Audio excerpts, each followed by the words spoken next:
तुम्ही पण विचार करत असाल की हा बोलेला बिना जिमची बॉडी बनवून दाखवणार, 100 डेजचं चॅलेंज घेणार, पण हा कुठे गायब झाला, याची व्हिडिओच येत नाहीत. तर झाला असं, मी 100 डेजचं चॅलेंज स्टार्टच करणार होतो, तेवढ्यात मला मित्राचा कॉल आला.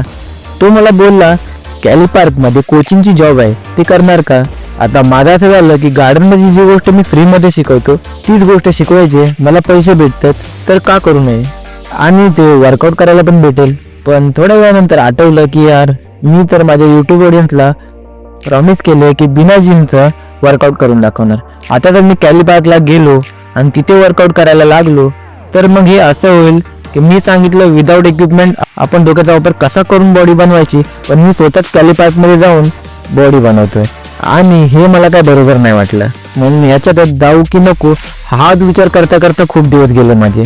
पण शेवटी मी मित्राला नाही बोललो आणि उद्यापासून आपला 100 डेजचा चॅलेंज स्टार्ट होतोय.